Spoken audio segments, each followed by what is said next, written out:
we'll be talking about matters community policing, the whole relationship between police and, the civilian. How do you really relate with police? Do you see a police and with a gun and really run away or avoid him or her? But then before that, now in the north, there has been a number of security operations. First of all, with the Interior Ministry having the whole Linda Usalama in the north, the whole Rift Valley, and all the counties there to really curb the incessant bandit attacks. So how is this really going on? Take a look.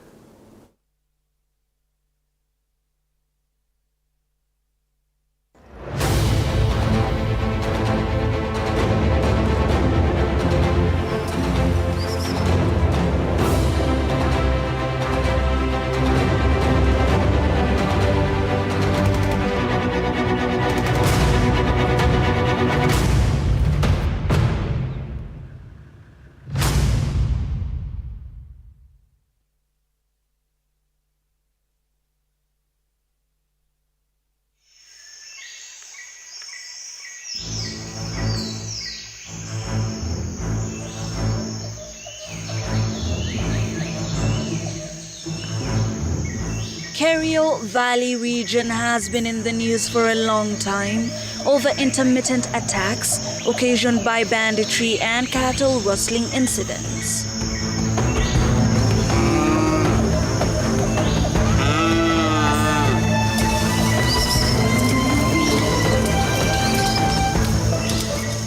The region is characterized by stock thefts and massacres of innocent people, including women and children.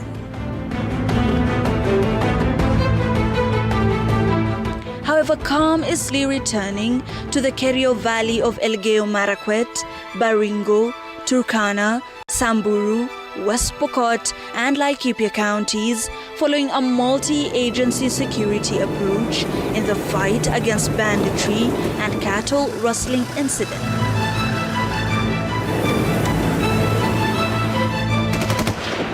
The Kerio Valley has for a long time not experienced peace due to armed conflicts caused by cattle rustling and banditry attacks that have claimed many human lives and displacement of family. Mambo inakuwa mbaya kwa sababu Bogoto makuja ng'ang'ana na mbuzi yetu anajua sisi nataraga huko juu anawajwa hapo.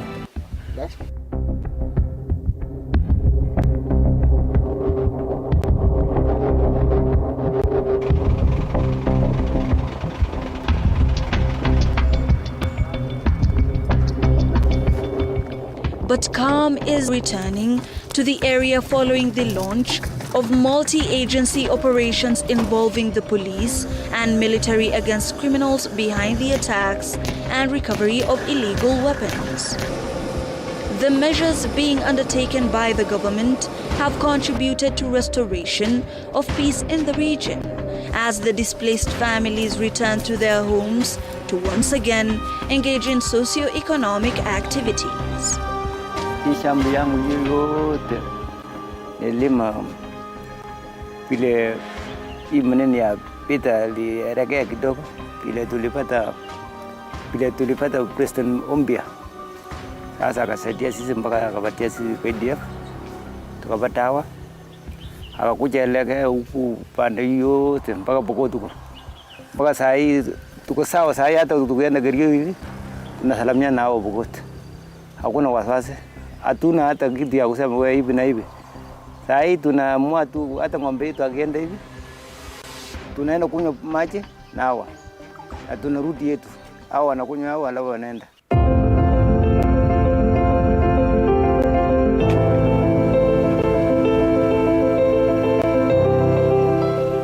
Guns have seemingly gone silent in the region, thanks to the ongoing security operation by the multi-agency security teams. The military intervention to complement police efforts in the fight against bandits who have caused mayhem and loss of property in the region is yielding fruits.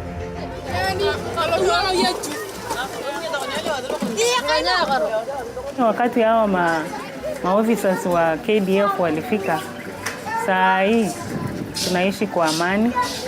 Kuna wamama wanakuja kupata services kwa dispensary. Wapokot ndio walikuwa wakitusumbua sisi. Hawa ndio walikuwa wanakuja kutukoroga kwa huku. Lakini wakati operation ilikuja, sasa saa hii watu wameanza kurudi nini? Wamerudi kitambo, wameshaanza kurudi tu nyumbani. Lakini bure walikuwa wanalalanga, unaweza toroka tu hata unalala msituni, lakini sasa hiyo msituni nayo unalala kwa wasiwasi.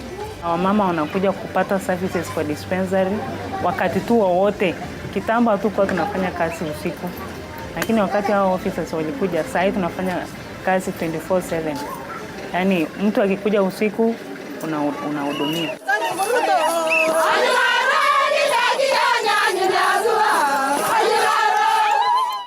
Buberbe kediap.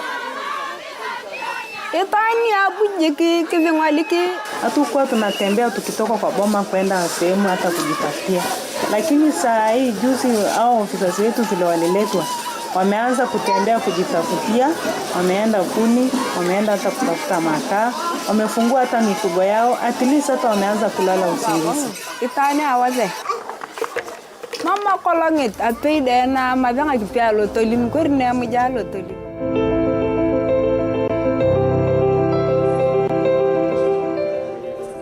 President William Ruto had directed Interior Cabinet Secretary Professor Kithure Kindiki to pitch camp in the region until law and order is restored to enable the residents go on with their smooth socio-economic activities. Nimemwambia Professor Kindiki atoke ofisi Nairobi, aende aishi kule North Rift mpaka hiyo mambo ya wananchi kupoteza maisha yao iishe.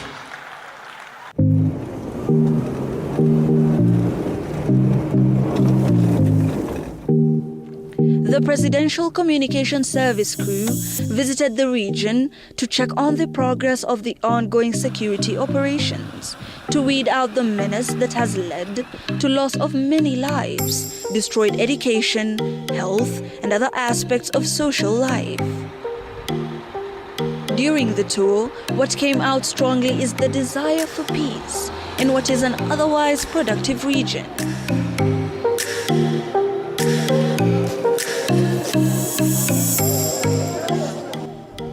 Residents who talked to us expressed their appreciation to President Ruto and his administration for the tireless efforts in the war against the menace. Kuanzia ile siku President alisema ndaletea amani between Turkana na Pokot. Ameshaleta hiyo amani. Amani tuko naye sasa, hatuna shida yoyote. Hiyo askari alisema ndaleta la miuzi, ameleta hawa. Tumeona ni afadhali sasa, hata biashara inaendelea mzuri. Usiku tunalala mzuri. Biashara iko, hakuna wasiwasi. Si kama kitambo tulikuwa na stress ya amani, lakini sasa amani imekuwa. Na hiyo askari wameleta. Hapo nyuma kidogo ilikuwa masaa ikifika kama saa hii hamna uwezo kama mtu mwenye bado yuko nje. So ikifika saa 10, saa 11 watu wanapotea. Sasa unaona saa hii mpaka usiku watu wanaendelea na kazi mpaka so inaonyesha kuna amani. Kuanzia saa hii kwenda mbele tutafaidika na tutakuwa na mpango mwema mbeleni. Hata mashule hapa tutafungua mingi, makanisa na watu watakuwa free. Hakuna challenges yoyote tutapata.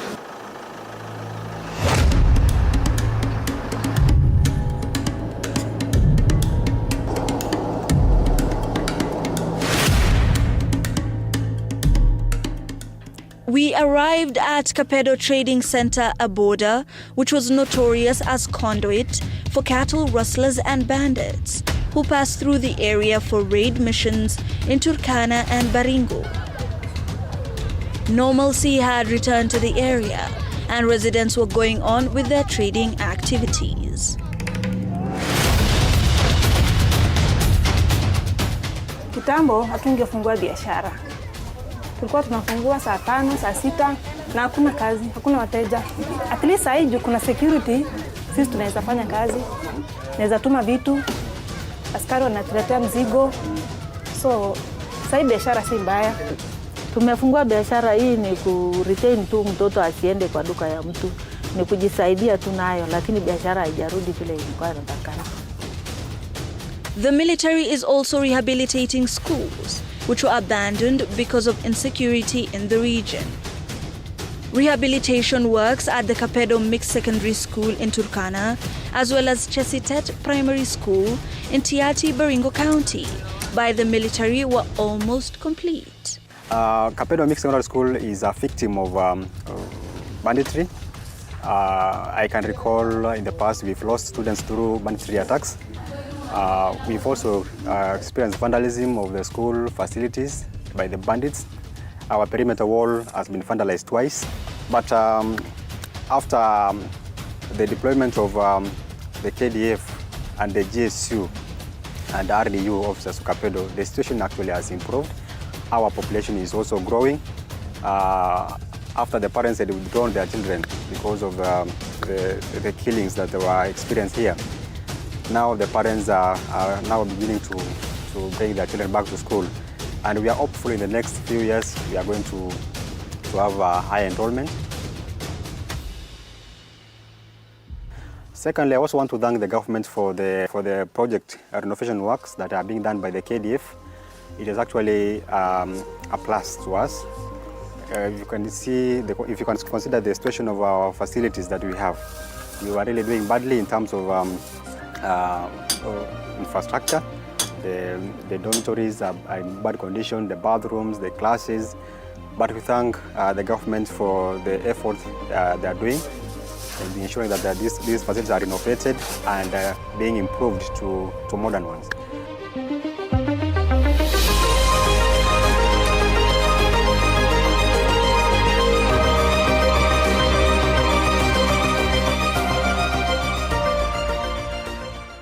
The school was burnt, our solars were vandalized, our computers were destroyed and they were taken away.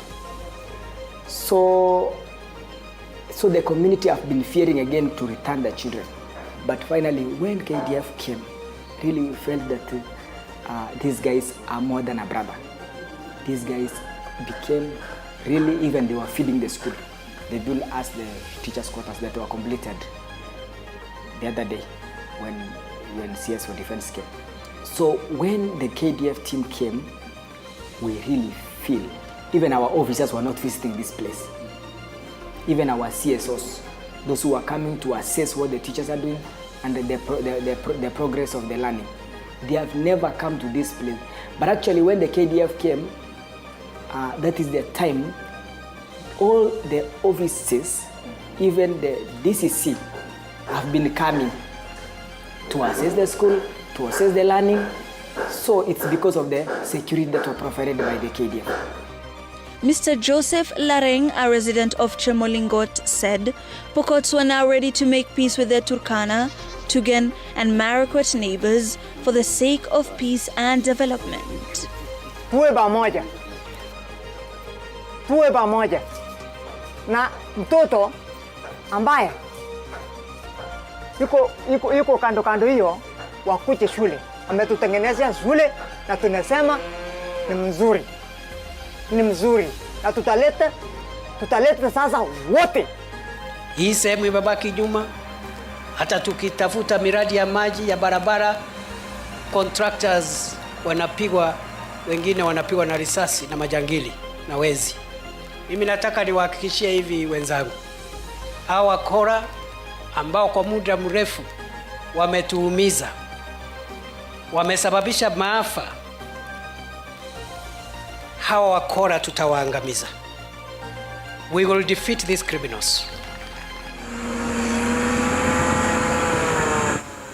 Tunaweka pesa kando ya budget kujenga mabarabara katika hii dunia yote.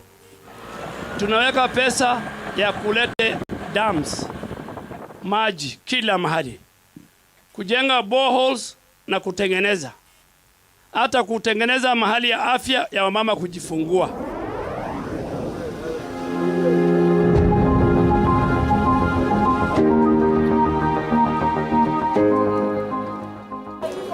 Baragoi residents noted that the Special Operation Group stationed in the area have done a commendable job in dealing with criminal elements operating in the area. Kwa ukweli, uhasama hiyo baina ya Turkana na Samburu imetulia kabisa tangu tupate hii serikali mpya, na wakizidisha kukaza kamba kila pahali ya security, basi hiyo amani itaendelea kwa muda mrefu. Najua naitwa Rose Lolim. Ameokoa tu kidogo, nimelala usingizi salama kabisa. Salamia yeye ndio yeye, watu wa barabara anasema leta amani nyingine, ongeza tena, ongeza marangazo yetu ya kweli. Tulale amani, wakati uko na njaa unalala, hakuna kitu anakuja kugusa milango. Hivyo nimekuja hapa hasa kwa sababu ya biashara. Zamani nilikuwa nastuka sana na biashara yetu ilikuwa imerudi chini sana kwa sababu ya uoga kwa maneno ya vita. Saa hii mimi naweza kufungua nyumba yangu mpaka saa 11, naweza enda mpaka saa 2. Stima imerudi, maji imerudi. Sisi tunashukuru serikali sababu mimi nikiangalia maneno ya mwisho mwaka uliopita na saa hii iko tofauti sana.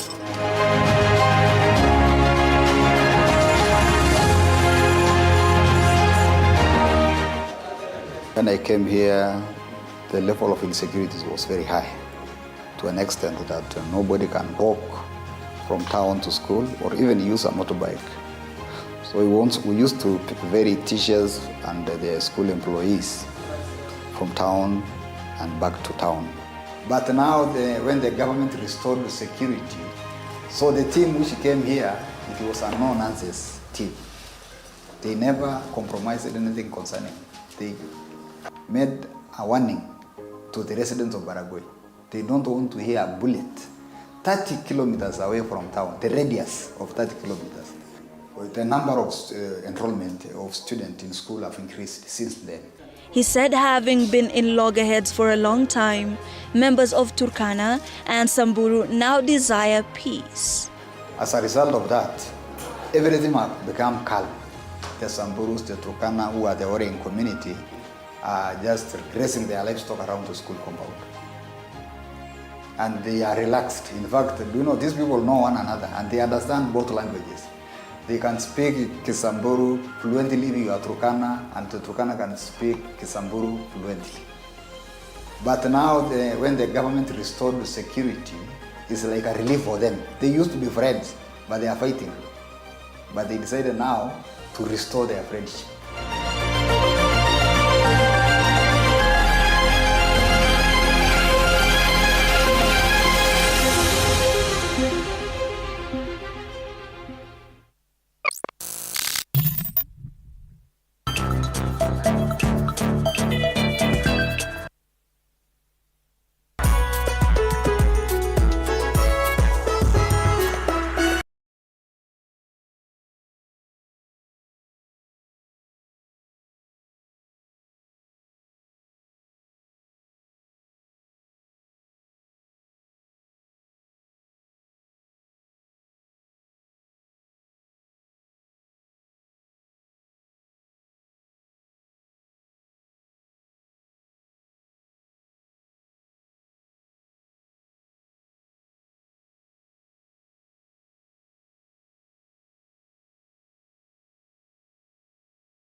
as community policing. I'm just the right mind for that. Let me quickly take a look at Byron Adera. Quite has a whole full on hats, a whole security expert. Should I say all of them, or I just leave them to you? And good morning, by the way. Morning to you. Welcome to our new studios. I believe this is the first time here. It is the very first time here, yes. Yeah, and it looks a lot better than onwards and upwards. Not better than where you are. So who's Byron Adera, by the way, before we get into matters of community policing? Well, pioneer, an ex-Kenya Special Forces officer. I'm in this space as a security expert, yes, and a good citizen. For that matter, among other hats that I wear, being a good citizen means that I'm also trying to get into this space. Not trying, but I'm typically in this space to help the citizen to live easier because of the issues that are very critical to the society today, especially as regards mental health. So I feel that is still within the court of security and safety. So that's something that I do very, very intentionally today as well, among other things, yes. And the fact that you say, among other things, there's one hat that you wear, country spokesperson of ACISMP, yes. Kenya. Yes. What does that entail? The Association of Corporate and Industrial Security Management Professionals is one of those associations. There's 4 now in this country that are seeking to regulate and professionalize security and safety practice within the nation and potentially abroad. So in our case, we also spreading our wings across the borders. It was started more like it's a WhatsApp group, a congregation of retired army officers, but then we've since opened our doors to literally everyone else that are within this space of a professional security practitioner to come and congregate and, try to ensure that the security and safety practice in the nation and beyond is as professional as it can get, and to also just give ourselves opportunities. It's more like what you find in Rotary clubs, so to speak. Yeah, so that's the ACSMP, and we are doing well, yes. Speak of doing well, you also visit a number of areas across the country. You also interact with the community. Yes. How does this work? And from where you sit, how do you understand community policing? Well, to bring community into the whole infrastructure of safety and security, public safety and security practice, which is to seamlessly bond the community, which ideally is the main consumer of public safety and security, so to speak. So the police, let's say, which is by their own motto, the utumishi kwa wote, is meant to provide services by the Constitution 2010, right? As a service provision, and that's when the name changed from a force to a National Police Service. So I was actually going to, related to that. Yes. The whole change has that really the fact that fine, we've changed from force to service, but mentally speaking, our attitude has it changed? Our attitude to mean now the general citizen, perhaps even the force itself, the force that was now into service. Yeah, and that's a very critical one. So, I mean, the whole community policing thing has got to find patches on the police force changing into police service so that the overall performance or the outcomes of the jobs thereof of the National Police Service, as it should be felt by the community as something that is, giving necessary and essential services as regards public safety, right, and security. But that's debatable in terms of what you just mentioned. So mindset changes at all levels, be it from the National Police Service themselves and the way our views, our outlook on them is going to change, the fundamental changes in those spaces, and it all begins here, and the journey starts there. And then, kick-starts other fundamental changes that we should see. I mean, interestingly, and you said this, it's part of history, that by 2017, we had a huge and probably a big indictment on our National Police Service by then, an international body called WISPI, so World Internal Security and Police Index, that worked in conjunction with IEP, Institute of Economics and Policy. And we were ranked, they polled 127 nations globally, and our police service was ranked third worst. We beat Nigeria and I think the Democratic Republic of Congo. Uganda was slightly above us. Yeah, so that's a report that you could take, as I said, to national TV, nation, then. And I said, you could take it a pinch of salt, the bag of rice. But then that was a point to start to begin deep introspection, because the parameters, the domains that they looked at were, capacity, processes, legitimacy, and outcomes. Those 4 domains are very critical to any operation that's going on, even at a personal level. If your processes, if your capacity, the way you do your journalism here, if your legitimacy as a media station, and potentially the outcomes thereof are ravaged, so to speak, then it means that the whole functions of that particular system or an individual is pretty impacted. So the whole idea of people coming to peg, or other moving parts coming to peg or hinge on you to produce other results, mean that they may find you lacking in proper capacity to ensure that the outcomes are desirable as well. Right. You become a weak link, so to speak. So in a whole cog where different moving parts are supposed to deliver excellent results, then you may find that at the end of the day, then we don't get to those objectives.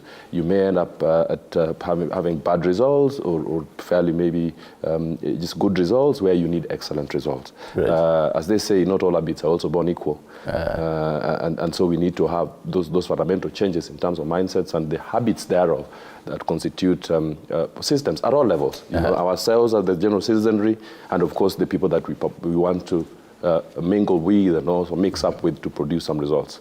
I don't know, even when you started, you say Pioneer Kenya Special Forces, yes. X now. This means you really have the whole, I don't know the kind of training that you guys had as Special Forces, comparing to maybe even the traffic officer that we see. Maybe it's a different kind of training, but then speak on the whole training when maybe you're undergoing this training. Yes. Are you really told this is how you should speak to raia, the common mwananchi, even unafuongea naye when maybe arresting this person? Yeah. Because most times, and even during demonstrations, and even in any kind of unrest, kuna kugana ile sawa relationship between the civilian and the police. Normally, even when you're walking even around town, then you're seeing police officers even carrying a gun, maybe just the military gear, and even their gear. There's always that maybe that can look, you're like Diwali Makarao. Yes. Diwali Makarao. Yes. Kuna kugana hiyo training mnaambiwa na when you're talking to civilians, this is how you should relate to them. Well, and the training is elaborate. The training is very elaborate at all levels. Look, for you to become an excellent journalist, so to speak, then you got to abide by the professional codes of conduct and ethics, right? Yeah. And that means before you actually arrive at that, then there's the training that informs that process to produce a different person from a raw material. And that's what the training does. So, in our case, Special Forces, this is the creme de la creme, this is the tip of the spear. In any military advancements, if you may. And so it changes one very fundamentally. I mean, in our case, we operate beyond any imaginable levels of conventional soldiers, so far beyond, and you're already talking, the normal soldiering is really extreme in terms of the training that transforms you from a raw civilian into a military practitioner. And I believe the same happens with the police, depending on the objectives that are to be achieved at the end of the day. The standards are going to be different. The levels of training, what the modules of training are going to be different, depending on the service that they're supposed to give at the end of the day. Same as what we do at all levels, be it a teacher, be it a journalist, be it a sweeper, be it any professional job that someone is passionate about. And that is important as well. Because when you're looking at selecting the raw material, you can't arrive at having a mature lion when we started with a goat or something else. It's going to be impossible. And so that's what impacts us as a country. And to speak respectfully to all professions as well, sometimes it's an accident or chance you chose to go do something else in campus, but they chose you instead. Mm-hmm. So they said, waited me, and you're passionate about something completely different. And it happens in this country. So to speak, in terms of our recruitment processes, are they mad with, say, corruption? Are they mad with some other things apart from what we are looking at? Or are they fundamentally informed by the selection criteria and which is devoid of all these other shenanigans, if you may? Basically, after recruitment, maybe someone wanted to be a doctor, and then or some, yes, and so maybe an engineer, and then they're on the street. Absolutely, they're on the street carrying a gun, and there's something else. So they're really a good fishmonger somewhere else. Yeah. Or journalist, it could be something completely different, but then they're working like this is industry, like this is where I go to, it's a struggle.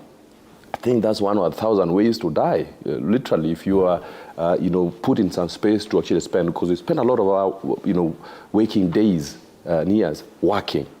I think it's biblical as well. So you can imagine being chained to something that you fundamentally don't like to do, or is not even empowered to do. And the fact that you bring that up, yes, does that make an officer unapproachable? Not at all, not essentially. And I'm getting to that. And that's why sometimes I'm saying that's why the processes, like as WISP in conjunction with IEP did look at our processes, are they mad? Then our capacity building, then our legitimacy. And legitimacy is the way you look at me and I look at you. Is this a journalist or is this an imposter journalist? Okay? Because that will really affect the way we relate. If you're not professional, then it will affect the way we relate. If I reported someone to you and that someone is not being addressed to justice as I hoped and wished from the bottom of my heart, and they're back here to paste on our faces, then it's going to undermine the legitimacy, thread here. And of course, outcomes is the general population inspired to believe that the outcomes of their processes and their involvement, and are they empowered to believe that the outcomes are going to be correct? Even when they do, that disempowerment, so to speak, will affect the way they look at things. We could be looking at a 6 drawn on this table, but it's a 6 from my end and a 9 from my end. Yeah. Those kind of gaps need to be bridged. But so to speak, in terms of what you asked earlier, the training is not supposed to transform someone into a villain or someone into a completely uncontrollable person. Professionalism dictates that when you're applying yourself to whichever work that you're doing, it should inspire confidence in the fact that it is done in a way that meets standards of an ethics of work, and it should inspire confidence on the part of even the people that justice is addressed to, however harsh it is, that I deserve this. And in the whole chain of service of justice, there's the other bits that talk about correction. So if someone is corrected and they can be plowed back into the general citizenry as a better person, a transformed person that's able to contribute towards nation building at the end of the day. Right. So it's not just writing someone off, and because we've also seen where there's issues of extrajudicial killings and stuff like that, okay? We've all had second chances in life, and there's always second chances. God in his own wisdom is hard to, and I think a lot of us can speak to, second chances that life in itself gives us. So writing someone off or pretty much just saying they don't deserve to live the next second may not be the best way to look at things at times. Because the general professional ethics mean that when you're approaching someone, if you are special forces as I am, then there's the humanity in you. Before we became everything else, journalist, soldier, police officer, you already were a citizen, okay? You already were a human being that operates from a cold circuitry. Hot and cold circuitry. That's able to prefer judgment and good order, and say this is how rationally I should behave at this point in time. And the fact that you mentioned approaching, yes. How now should an officer who wants to arrest me, as Stanley, approach me? What should he or she be telling me, and what in response again? Because I believe most Kenyans don't really understand their rights. Yeah. So they'd be there arguing and all that, brings up the whole pins up emotions, and all that. So you're probably telling you, I'm calling my lawyer right now. Do you know me? I'm calling my lawyer. Yes. So. What should you be telling me as an officer at that time of an arrest? Well, there's the whole chapter of arrest procedure, but the simple bit of it is that the police officer would introduce themselves. Right about now, they may not need to actually fully even introduce themselves because even the external trappings, people are dressed in identifiable uniform. They got a name tag that has a first number. But then some don't wear the. Yes, and so those are the deviations from the general rule here, which in some cases, in all cases, let's say, should be unacceptable because part of the dress code should be that you have a name tag on yourself that identifies you as Stanley, as Byron, and there's a first number. You are wearing a hat and you carrying all the external trappings. If it's a gun, you got a cuff.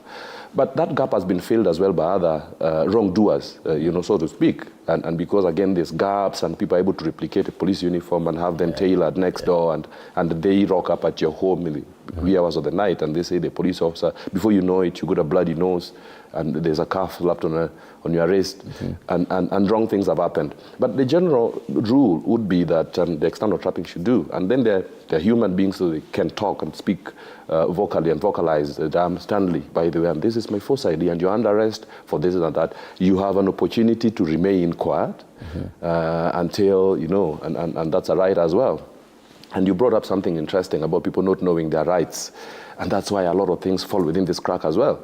So you are stopped by, a vehicle checkpoint, let's say, or, roadblock, and someone is in civilian pants and they're in some jacket that looks like, already it looks wrong. This is something that's been said on national media and it's been written about and officials and experts have spoken about it. But still you have people dropping their guard and consciousness, suspension of our consciousness collectively as a nation, that people still fall for such kind of stuff. And then you get jacked at spoon or fork, point, so to speak. Not gun point, not necessarily gun point. And losses have been incurred and even lives have been lost and people have been traumatized through those situations. So again, this the give and take in terms of just our shoring up our collective awareness and consciousness as a nation, but also advising for the members that are providing these essential services, the National Police Service, to potentially shore up even awareness creation. That's also another way of policing, so to speak. Before we would continue about matters awareness, yes. With all this in mind, I know that probably a civilian officer is there, maybe wants to arrest me. But then I'm not sure if this, because he or she doesn't have a badge. Yeah. So this again brings up the whole issue of civilian arrest. There's a community policing advocate for civilian arrest. Can I see someone, an unlawful civilian, maybe doing wrong, maybe snatching another person's phone and they say, you're under arrest because I'm a civilian? Yes, maybe you won't use those particular words because that's the preserve of the police. And you mentioned something fundamentally important as well in terms of police that are dressed in civilian clothing. Yeah. You got sleuths, all around, but are still playing a very vital role within the National Police Service. They're allowed to be dressed in civilian wear. Yes, so that it's blending in. They're supposed to lie low and just get to, benefit from any vital information that's of security nature that's seeping off us within the normal spaces and places that we interact with. That's allowable. But in those instances, then, if an arrest is supposed to be made, then again, the normal procedures beyond the uniform external trappings would apply. Yeah. That there's an ID, and an ID would have a name and a face as well of Stanley. But beyond that, then, of course, you would be told other things. There could be partners that are dressed in uniform that are pretty much somewhere else, and they told, oh, but if you still are in doubt, then we are working in partnership with these particular individuals, and you can pretty much now see this guy who's just walked in now in uniform. Are you comfortable? Then I'm comfortable. Then the next video, you're taken to an identifiably, distinguishably clear, police station that you can pretty much see. They are gazetted as well. Okay. So it's not going to be a kangaroo court. So those are some of the things that we got to consider. Right. Signal should actually start to fire up if you're taken into a hideout somewhere or some other place, because police stations are gazetted. So those are things that the general citizen need to know. Okay. But then again, in terms of civilian arrest, that's where we are weakest, I think, as a society.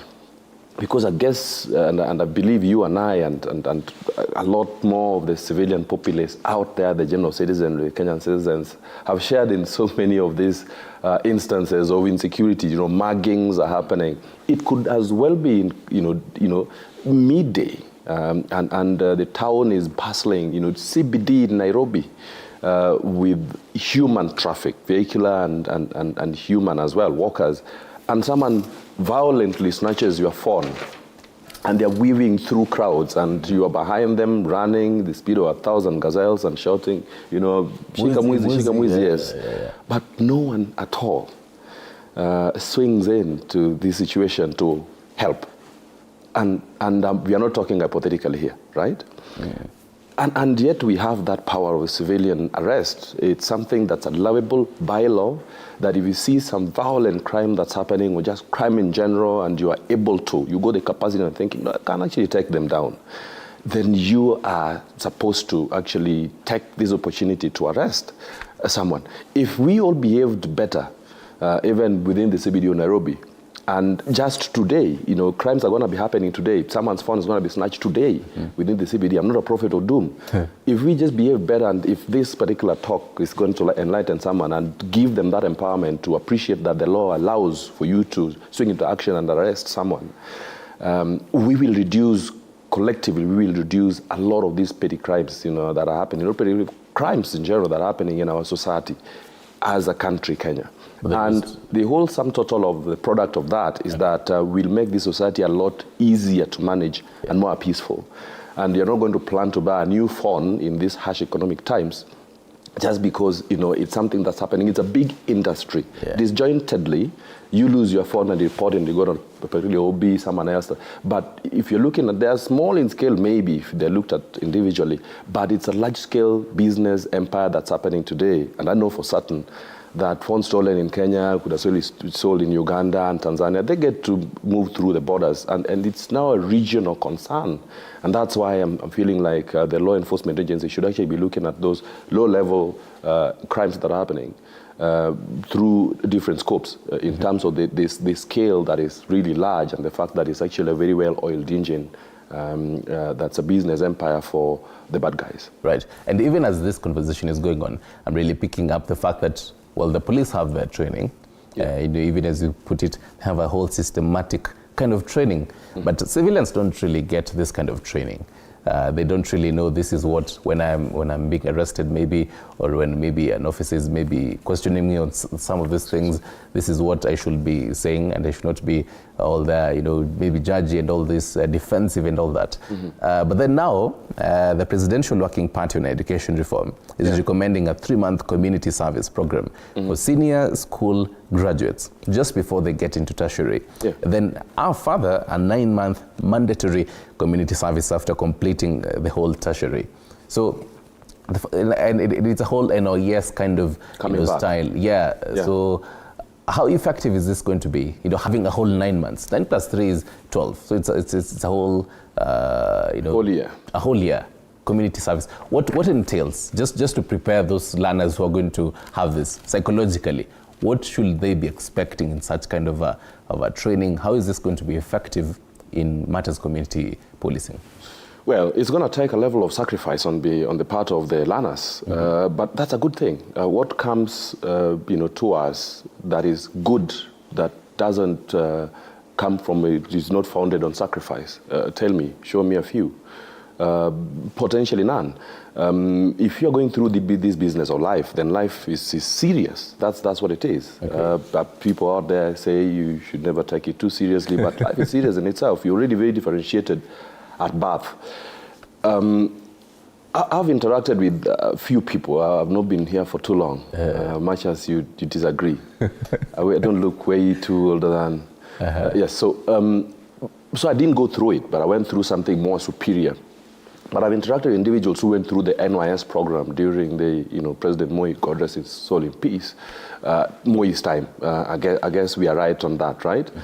And you see them looking, fundamentally differently from the rest of their gang or counterparts that didn't go through, even in terms of just their youthfulness, because they appreciate the level of physical and mental fitness that was part of that training as well. I mean, any rigorous paramilitary, be it even police training, get someone into a completely different environment in terms of they just operate and their body mechanics as well.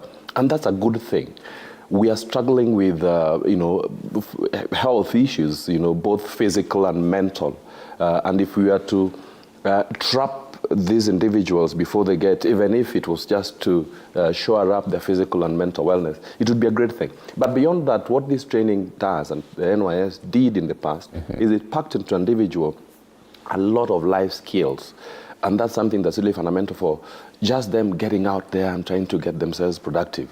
Because everybody that, and I partly agree, it's some of the sentiments that I made the other day, it's a reality that you get out of campus and not everybody's going to get over into something more productive and there's a ready job waiting for you. The idea that we are growing in terms of population means that we have fewer and fewer opportunities than there were before. So joblessness is a reality today. What this does in terms of the NYS is it packs on individuals something that's fundamentally very critical, especially with regards to just your mindset. That yes, I'm trained in this, but the training did not just touch on the critical areas of performance in terms of the key job that you trained for, but it opens you up to become very mentally flexible, to tap onto any other thing that you can do proactively, including self-employment.